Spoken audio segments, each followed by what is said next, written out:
Updates दर्शकों तक पहुंचाने के लिए अगली बड़ी खबर आपको बताऊं, जहां हरियाणा विधानसभा चुनाव से जुड़ी ही खबर है, क्योंकि कांग्रेस ने भी देर रात जो है वो उम्मीदवारों के नाम घोषित किए हैं और सभी 90 सीटों पर प्रत्याशियों की घोषणा कर दी है, जिसमें 2 सांसदों के बेटे को भी टिकट दिया है।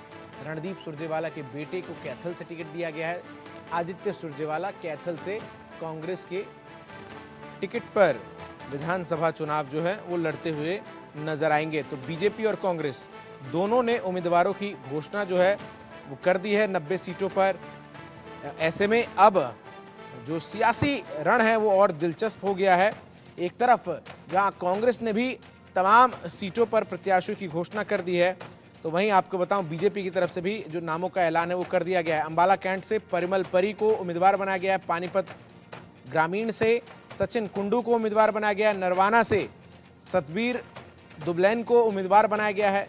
रैना से आपको बताएं सर्वा मित्रा कंबोज को जो है वो चुनावी मैदान में उतारा गया है। तो वहीं टिगांव से रोहित नागर को चुनावी मैदान में उतारा गया है। इसके साथ ही साथ पंचकुला से चंद्रमोहन सिंह, अंबाला सिटी से चौधरी निर्मल सिंह, मुलाना से श्रीमती पूजा चौधरी, जागदरी से अकरम खान, यमुनानगर से रमन त्यागी, पहोवा से मनदीप सिंह को टिकट मिला है। तो वहीं गोला से देवेंद्र हंस को, कलायत से विकास सहरन को, कैथल से आदित्य सुरजेवाला को, इंड्री से राकेश कुमार कंबोज को, सीधा कनिका कटियार हमारी सहयोगी अधिक अपडेट्स के साथ हमारे साथ इस वक्त जुड़ रहे। कनिका, 90 नामों का ऐलान कांग्रेस ने भी कर दिया है।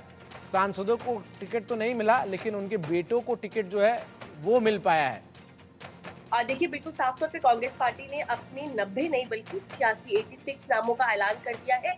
कल रात को जो है 2 टुकड़ों में लिस्ट जारी की गई थी। अभी भी 4 नाम जो है वो पेंडिंग रखे गए हैं। उन 4 नामों पे उम्मीदवारों के ऐलान नहीं हुए हैं, बल्कि अगर आप बात करें तो इस पूरी टिकट में देखिए जाति समीकरण को साधने की कोशिश की गई है। हर वर्ग को जो है टिकट दिया गया है, ताकि कांग्रेस पार्टी पे ये ठप्पा ना लगे कि केवल जाट की राजनीति जो है वो कांग्रेस पार्टी करती आई है। क्योंकि इससे पहले लगातार देखा गया है कि जाट वर्सेस नॉन जाट का जो समीकरण है वो अधिकतर देखने को मिलता है, और कांग्रेस पार्टी पे यही आरोप लगता है कि जाट समुदाय के लोगों को सबसे ज्यादा टिकट कांग्रेस पार्टी देती है। लेकिन इस लिस्ट में सबसे महत्वपूर्ण ये है कि विनिबिलिटी का क्राइटेरिया जो है वो कांग्रेस पार्टी ने सबसे ऊपर रखा है। अगर मैं बात करूं तो कैथल से रणदीप सुरजेवाला टिकट मांग रहे थे, लेकिन रणदीप सुरजेवाला को टिकट नहीं दिया गया है। रणदीप सुरजेवाला के जो बेटे हैं आदित्य सुरजेवाला, उनको चुनावी मैदान में कांग्रेस पार्टी ने उतारा है। इसके अलावा जेपी के जो बेटे हैं उनको टिकट दिया गया है। इसके अलावा कई ऐसे नेता हैं जिन्होंने अपने बच्चों के लिए टिकट मांगी थी, बेटे और बेटियों के लिए टिकट मांगी थी।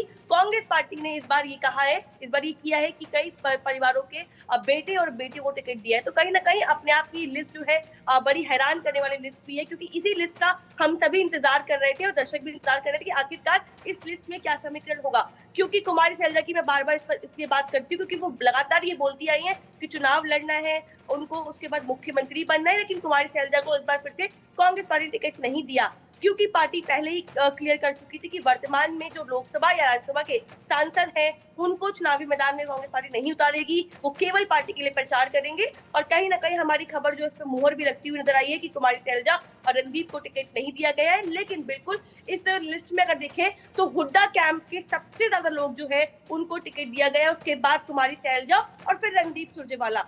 तो कहीं ना कहीं हरियाणा में जब कांग्रेस की बात होती है तो हुड्डा चेहरा जो है सबसे बड़ा फैक्टर बनता है, क्योंकि 10 साल मुख्यमंत्री रह चुके हैं, कांग्रेस पार्टी को चलाया है उन्होंने। इसके अलावा वर्तमान में सीएलपी भी थे, और अब एक बार फिर से हुड्डा फैमिली जो है जी, हाँ।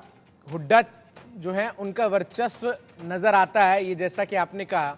लेकिन 2 और जो नाम है रणदीप सुरजेवाला और कुमारी शैलजा, और खास तौर पर अगर मैं कुमारी शैलजा की बात करूं तो जिस तरीके से अभी से ही वो बयान दे रही हैं और असंतोष वो कहीं ना कहीं प्रकट कर रही हैं टिकट वितरण को लेकर, तो क्या कांग्रेस के लिए बड़ी मुसीबत, बड़ा टेंशन अपने ही अंदर के ये नेता जो हैं वो आने वाले विधानसभा चुनाव में होने वाले हैं? क्योंकि कहीं ना कहीं जो स्थिति इस वक्त नजर आ रही है, जैसा कि आपने बताया, चूंकि आप तो अंदर की तमाम जानकारी रखती है, आखिर चल क्या रहा है कांग्रेस में हरियाणा इकाई में, और चुनाव प्रचार में भी क्या यही देखने को मिलेगा जो कि टिकट वितरण में देखने को मिला है?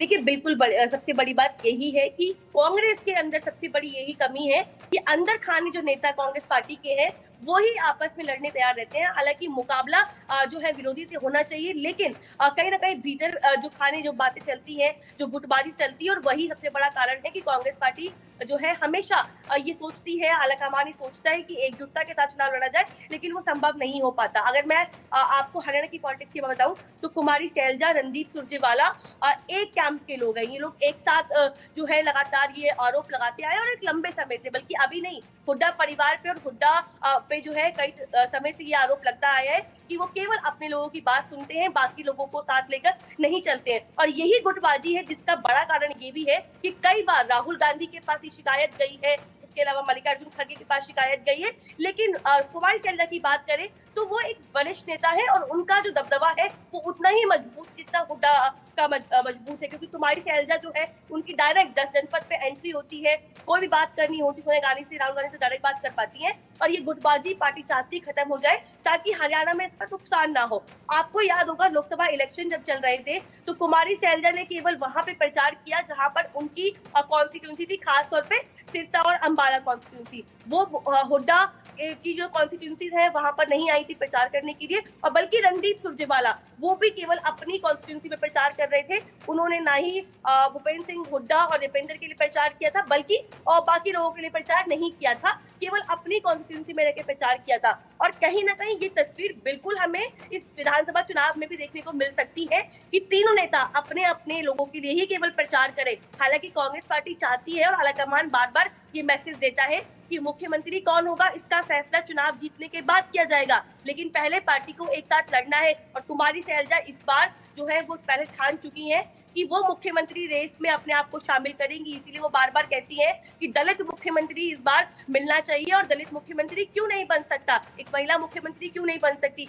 और यही बड़ा कारण है कि कुमारी शैलजा असंतुष्ट इसलिए है, एक तो उनको टिकट नहीं दिया गया क्योंकि वो चाहती थी चुनाव लड़ना, क्योंकि विधायक बनकर जीतना, उसके बाद वो मुख्यमंत्री रेस में और बड़ी दावेदार बन जाती है। हालांकि आपको याद होगा प्रभारी की ओर से बयान दिया गया था एक बार कि मुख्यमंत्री बनने के लिए विधायक बनना जरूरी नहीं होता, लेकिन कुमारी शैलजा जो है 90 सीटों में से लगभग 30 से 35 सीटें अपने लोगों के लिए मांग रही थी, जो कि नहीं ध्यान रखा गया। इसीलिए एक बड़ा कारण है कि वो असंतुष्ट है इस लिस्ट से, क्योंकि उनको भी दिखा है कि इस लिस्ट में और इससे पहले की लिस्टों में एक बार फिर से हुड्डा कैंप का दबदबा देखने को मिला है। लेकिन बिल्कुल आपको आगे आगे बताऊं अगर मैं कि प्रचार में भी हमें इस तरह की तस्वीर देखने को मिलेंगी कि कुमारी शैलजा अलग प्रचार कर रही है, रणदीप सुरजेवाला अलग प्रचार कर रहे हैं, और हुड्डा के कैंप के जो लोग हैं या वो खुद है वो अलग प्रचार कर रहे हैं। और यही कांग्रेस पार्टी की सबसे बड़ी कमी है कि वर्तमान में उनकी पार्टी के भीतर जो नेता है वो आप कनिका, फिर जब आप एक कमी बता रही हैं तो मेरे मन में सवाल उठ रहा है कि फिर कांग्रेस आला कमान जो है वो क्या करेगा, क्योंकि अगर ये दोनों कैंप्स एक दूसरे को ही काटती नजर आएगी तो जो ग्राउंड पर है वो कंफ्यूजन क्रिएट होगा। ऐसे में क्या आला कमान चुनाव प्रचार को लेकर कोई रणनीति तैयार कर चुका है या आने वाले समय में करेगा, और किसको जिम्मेदारी जो है वो दी जाएगी कि वो इन दोनों कैंप्स में सामंजस्य स्थापित करे, ये एक बड़ा सवाल है। देखिए बिल्कुल खासतौर पे आलाकमान के आगे ये बार बार चुनौती आती है, और स्पेशली राहुल गांधी और मल्लिकार्जुन खड़गे की वही पार्टी चला रहे हैं और उस पार्टी के आलाकमान वही है, उनके आगे चुनौती आती है। रणदीप सुरजेवाला कुमारी शैलजा कई बार प्रभारी की शिकायत लेके बदल तक पहुंची है और शिकायत भी की है, बल्कि रातों रात उन्होंने मैसेज तक करके राहुल गांधी को कंप्लेन की है कि प्रभारी जो है वो ऐसा काम करते हैं, उनकी सुनते नहीं है, उनको बैठने में बुलाते नहीं है। तो बिल्कुल निश्चित तौर पर आलाकमान के सामने एक बड़ी चुनौती रहेगी। लेकिन मैं आपको एक और बताऊं कि आलाकमान को पता है कि किस तरह से चीजों को हैंडल करना है, और कहीं ना कहीं आपको ये याद हो ये अभी की बात नहीं है, बल्कि पिछले 5 साल से ये जो गुटबाजी है वो हरियाणा में अक्सर देखने को मिलती है, चाहे वो रणदीप सुरजेवाला हो, कुमारी शैलजा हो, भूपेंद्र सिंह हुड्डा हो, इन नेताओं के बीच की ये गुटबाजी हमें देखने को मिलती है। तो मुझे नहीं लगता कि आलाकमान की ओर से पूरे मामले पे अब इंटरफेयर किया जाएगा, लेकिन निश्चित तौर पर मल्लिकार्जुन खड़गे, प्रियंका गांधी और राहुल गांधी जो है तमाम कैंडिडेट के लिए प्रचार करने हरियाणा जाएंगे, और हरियाणा जाने के बाद एक तस्वीर जरूर दिखाई देगी कि सबको साथ लेकर एक मंच पे एक मैसेज दिया जाएगा कि कोई गुटबाजी नहीं है। लेकिन एक बड़ा फैक्टर ये है हरियाणा में इस गुटबाजी का मुझे लगता नहीं है कि कोई नुकसान कांग्रेस पार्टी को होगा, क्योंकि पिछले 5 साल से चलता आया है। अगर नुकसान होता तो लोकसभा इलेक्शन में कांग्रेस पार्टी को 5 सीटें नहीं मिलती। ये मेरा अनुभव और तजुर्बा बताता है कि इस तरह की चीजें नहीं होती। ग्राउंड पे जो उम्मीदवार होते हैं उनका क्या छवि है, उनके खिलाफ कैसा माहौल है, उनके ऊपर जनता कितना विश्वास करती है, हरियाणा में एक बहुत बड़ा फैक्टर ये भी होता है। दूसरा जातीय समीकरण, जो कांग्रेस पार्टी लगातार बोलती है कि 36 बिरादरी को हमने लगातार साधा है और हम उनको साथ लेके चलेंगे, तो वो मैसेज जो है सबसे बड़ा मैसेज है कि एक वर्ग या एक बिरादरी की राजनीति जो है कांग्रेस पार्टी नहीं कर रही। और आपने देखा होगा, हुड्डा हो, रणदीप सुरजेवाला हो या कांग्रेस पार्टी कोई भी नेता हो, वो यही कहते हैं। तो मुझे लगता है ना कि गुटबाजी का इतना बड़ा प्रभाव जो है वो वोट बैंक पे पड़ेगा, लेकिन बिल्कुल जाहिर तौर पे जब बयान निकलेंगे और बयानबाजी होगी तो उसका नुकसान जो है वो कांग्रेस पार्टी को देखने को बिल्कुल मिल सकता है। नुकसान देखने को मिल सकता है। और कनिका, जिस तरीके से इस वक्त की स्थिति भी नजर आ रही है, जो नामों के ऐलान अब तक हुए हैं उसमें भी हमने देखा कई राउंड की माथापिच्ची होती हुई नजर आई। बहुत बहुत शुक्रिया फिलहाल आपका हमारे साथ जुड़कर तमाम अपडेट्स जो हैं वो दर्शकों तक पहुंचाने के लिए। तो वहीं हरियाणा विधानसभा से जुड़ी एक और बड़ी खबर दर्शकों को बता दूं, जहां